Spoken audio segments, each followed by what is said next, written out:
Magandang araw mga kabahay, ako po si Tita Rona. Ang recipe po natin ngayon ay isa sa mga gusto at paborito po nating merienda. At sigurado din po ako na pwede nyo itong pagkakitaan. Ito po ay ang Doughnut.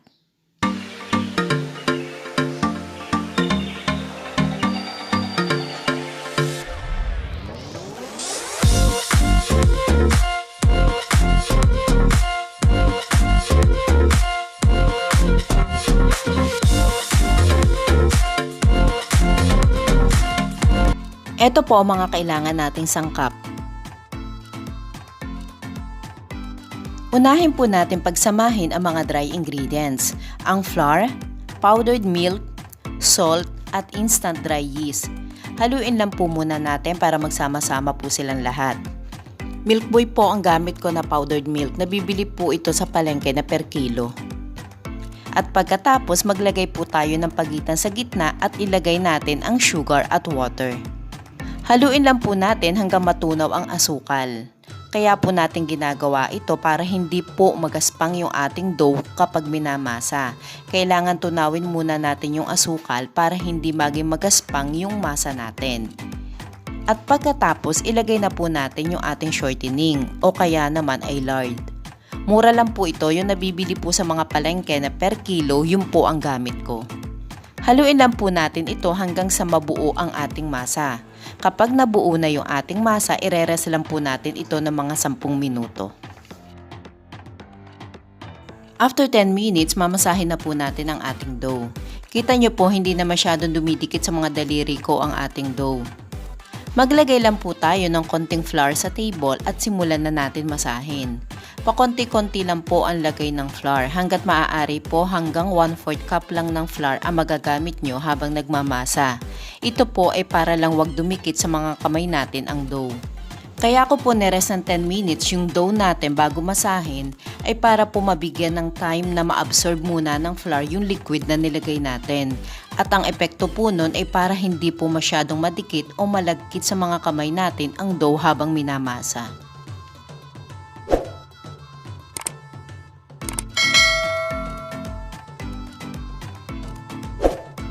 Mamasahin po natin ito ng hanggang 10 to 15 minutes hanggang sa maging smooth and elastic na ang ating dough. Eto, kita nyo po, hindi na po ito basta-basta napupuni kapag binabanat. Okay na po itong aking pagmamasa. Bilugin lang po natin ang ating dough para maging maganda ang pagkakaalsa niya. At pagkatapos, dun po sa bowl na pinaghaluan natin kanina, lagyan lang natin ng konting oil para hindi madry o mag-elephant skin ang ating dough habang pinaalsa.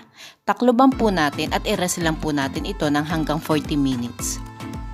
Pagkatapos ng 40 minutes, ito na ang ating dough. Tama-tama lang po ang pagkakaalsa niyan. I-punch down lang po natin at pagkatapos i-cut ko na at titimbangin ko ng 40 grams ang bawat isa. Depende na po sa inyo kung gaano kalaking donut ang gusto nyo. Pwede nyo pong timbangin ng 50 o hanggang 60 grams ang isa kung gusto nyo po na mas malaking donut. At kung gagawin nyo po itong pangbenta, pwede nyo po itong timbangin ng 20 grams ang isa. Tama-tama lang po ang laki nun sa pangbenta, tutubo po kayo dito ng malaki. Pwede rin naman po na wag nyo na timbangin, gawin nyo na lang po yung traditional na pagkat ng donut. Ilatag nyo po sa table at i-flatten nyo po ng rolling pin at saka nyo ikat ng nais na laki ng donut na gusto nyo. Pwede po kayong gumamit ng cookie cutter kung meron kayo. Pagkatapos timbangin, bibilugin ko po ito isa-isa. Madali lang po itong bilugin kasi malambot po yung ating dough. Meron po kasing dough na makunat kapag binibilog. Lumalaban, kumakalas po yung pinagdudugtungan niya. Eto, malambot po ito. 28 pieces nga po pala ang nagawa ko sa recipe na ito. Sa timbang po ng 40 grams ang bawat isa. Pagkatapos po bilugin, i-press ko lang po ito ng aking mga palad para mag-flat siya ng konti. Kasi paaalsahin pa po natin ito, uumbok pa po ito. Kaya kailangan i-flat ko lang siya ng konti.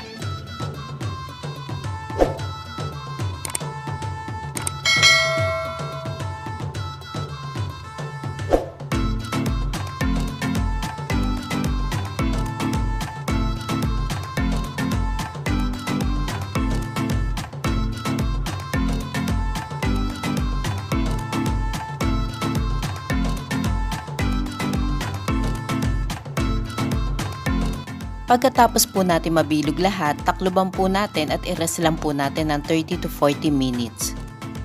Pagkatapos ng 40 minutes, ito po tama lang po ang alsa nito, saka ko po bubutasan yung gitna gamit itong aking icing tip. Habang binubutasan nyo po ito, kailangan nagpapainit na po kayo ng mantika o langis sa mahinang apoy lang po.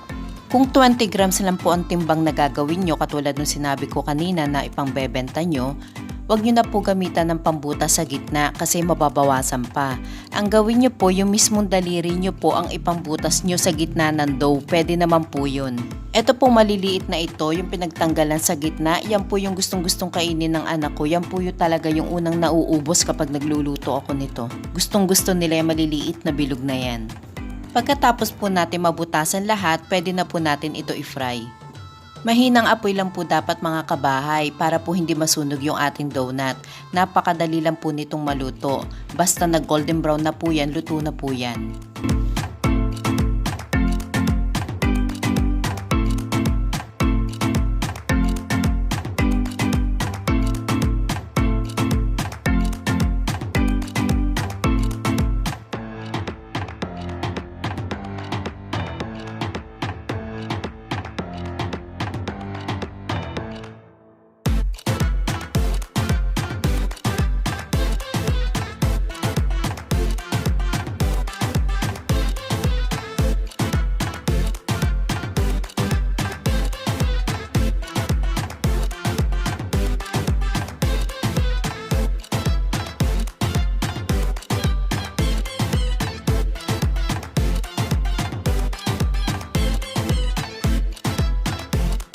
Para po sa coating, naglagay lang po ako ng half cup ng white sugar at 1 tablespoon ng cinnamon powder. Kung maramihan po ang gagawin nyo, pwede po kayong gumamit ng isang malaki at malinis na plastic para dun nyo po kalugin lahat ang donut. Mas madali po kasi ang prosesong ito para sa akin, hindi mo nahahawakan pa isa-isa ang donut para lang po i-coat sa sugar. Pero kanya-kanya lang po tayo ng diskarte, para lang po ito sa akin, mas madali po itong ginagawa ko.